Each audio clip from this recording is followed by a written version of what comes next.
in the 1970s, homosexuality was diagnosed as an illness. And now that they removed it from the manual of diagnostic diseases. But what's interesting is promiscuity is a sickness. If you're promiscuous, you're not well. But they don't have any way of treating these things. And so if you don't have a spiritual path that puts these things where you understand what the shahwat are, what the ghadabiyya is, if you don't understand what the irascible soul is, concupiscible soul is, if you don't know these things, if you don't know how to regulate yourself, if you don't know what temperance is, if you don't know what the results of moral incontinence is, so you can get to the White House and you can't control yourself when a young intern comes in, which means you're not a free person. You're not hur, you're abd. The Arabs say, al-hurru abdun ma tama' wal-abdu hurrun ma qana'. That a slave is free if they're content, and a free man is a slave as long as he's covetous. So that aspect of true liberalism, of being truly a liberal person, a free person, if you're not free to be generous with your wealth, you're sick. It's called bukhl. Bukhl is a disease. In Arabic, the word for constipation and miserliness is the same. Imsak. Mumsik is a bakhil. So the person that's holding his feces in himself and poisoning himself, right? This is toxic. It's the same with the person that can't give his money away. And money is like manure.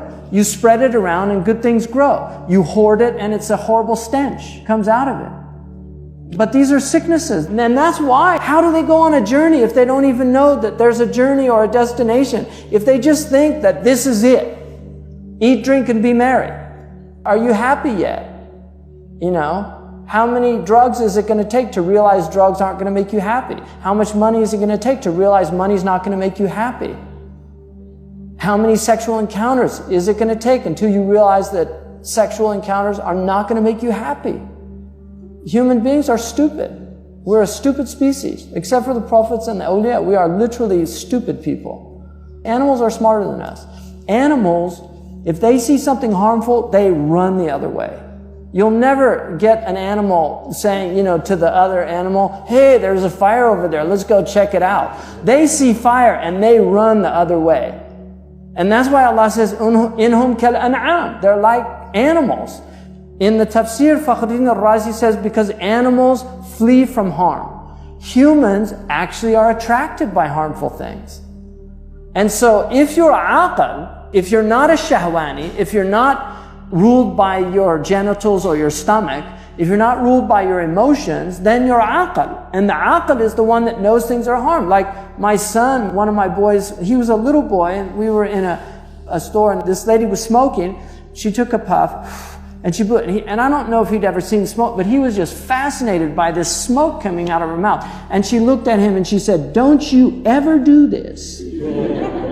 This is the madness of human beings.